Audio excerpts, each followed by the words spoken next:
What's up, everyone? This is Roots of Black once again bringing you the Septuagint. Yes, bringing you the Septuagint.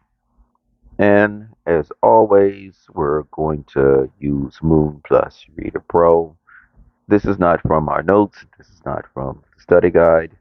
You see the title, so you know what we are doing. So, Moon Plus Reader Pro. And we're on Psalms chapter 2. So we're going to do, the first, five today because we already did five videos of, understanding Hosea and not having knowledge and what it does to you. Now we're going to listen to Mr. Cheat Code up, down, left, right, A, B, start. The heart of the Most High right here. So this is chapter 2. Wherefore did the heathen rage? Everybody knows that, the heathen rages part. And the nations imagine things. Okay, so you see that there. So heathen means, I was about to say something else. Something happened. Sorry, I had to look at something. Heathen means, religion. So when it says heathen, they're talking about, this is religious purposes.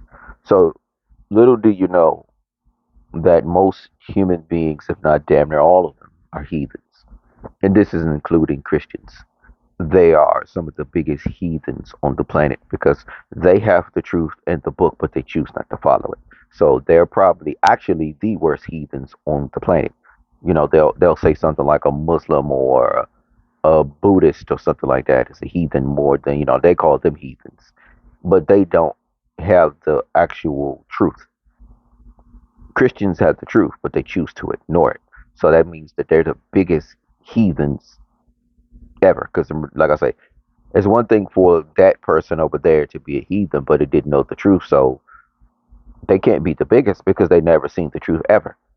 Now, I give you the truth. Here's the words of the Most High, and you choose to not follow it, then you're the bigger heathen than that person.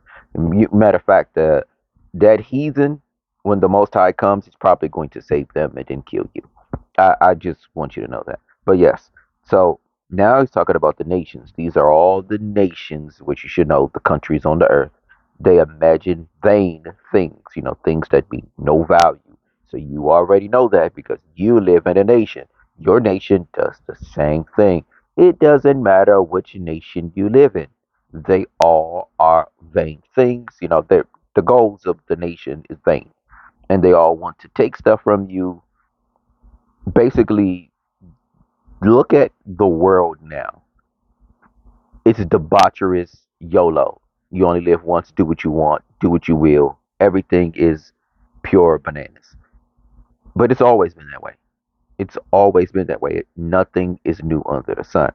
The kings of the earth stood up. So this is the, you see, there will be someone who thinks this means like, well, there's no king, so this and that. No, no, no, no, no. This is the CEOs of this. Like Larry Fink is a king of the earth. You're not getting this. The presidents are kings of the earth. The people that are in high positions of that nation, the of industry, they are kings of the earth. So you need to pay attention to these human beings that they are kings of the earth.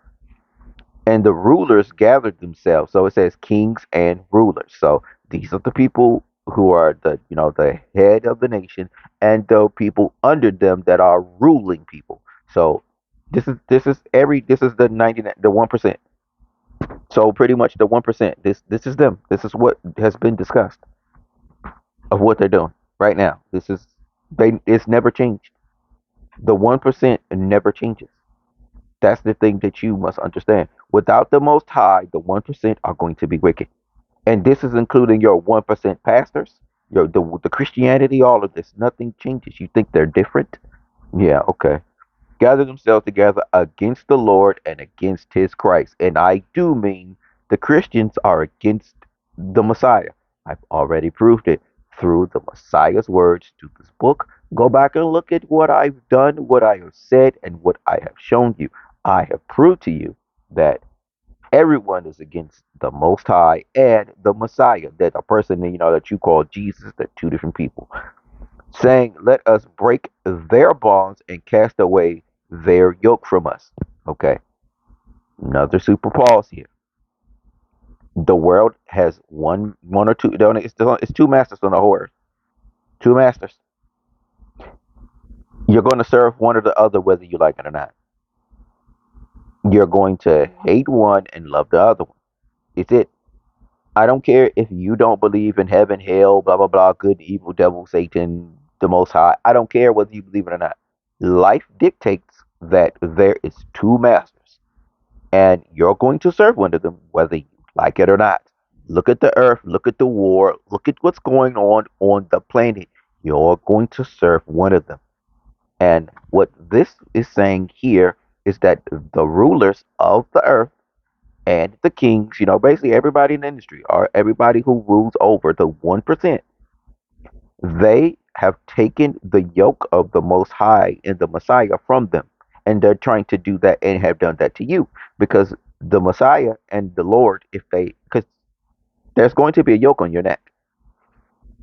If you have the yoke of the Most High and the Messiah on you, they're going to keep you from hanging yourself by pulling you, in this direction.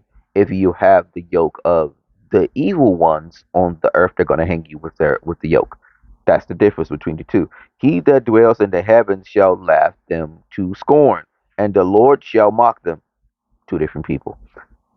Then shall he speak to them in his anger and trouble them in his fury. But I have, oops, I need to fix that. Sorry, I just saw something that needs to be fixed, so I need to highlight that. This is just a preview edition of our book, so I find things that need to be fixed. But I have been made a king by him on Zion, his holy mountain. This is this is King David's, saying this, declaring the ordinance of the Lord. The Lord said to me, "Thou art my son. Today I have begotten thee." So he was adopted, like all of you should be trying to be adopted by him. Ask of me, and I will give thee the heathen for thy inheritance. So obviously, he's not going to kill all of the heathens that I just talked about that didn't know, but the heathens that do know, they're going to die. I'm telling you this. I showed this. There are. And the ends of the earth for thy possession. Thou shalt rule them with the rod of iron, and thou shalt dash them to pieces in the potter's vessel. So they're going to be ruled with, sternly once he gets it, and then the ones that don't are going to get dashed. It's just that simple. Thou shalt rule them with the iron rod. Thou shalt dash them into pieces with the potter's vessel. Now, therefore, understand ye kings, be instructed, all ye that judge the earth. So these are the people who are the rulers. They judge the whole earth. Serve the Lord with fear and rejoice with him with trembling. But they won't do it though. Accept correction, lest at any time the Lord be angry, and you should perish from the righteous way. Whensoever his wrath shall suddenly kindle, blessed are all that trust in him. I just broke this whole entire chapter down for you. This is your banner from heaven. Hallelujah.